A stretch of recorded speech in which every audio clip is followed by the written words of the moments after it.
Magandang araw. Sa Grammy Personal palagi kang makakahanap ng sagot. Kung madalas kang gumagamit ng pampublikong sasakyan sa Bloklaw, magiging kapakipakinabang sa iyo ang isang buwan ng tiket.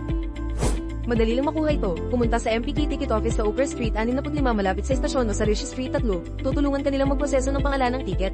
Kailangan na ng pasaporte o ID card at PESEL number.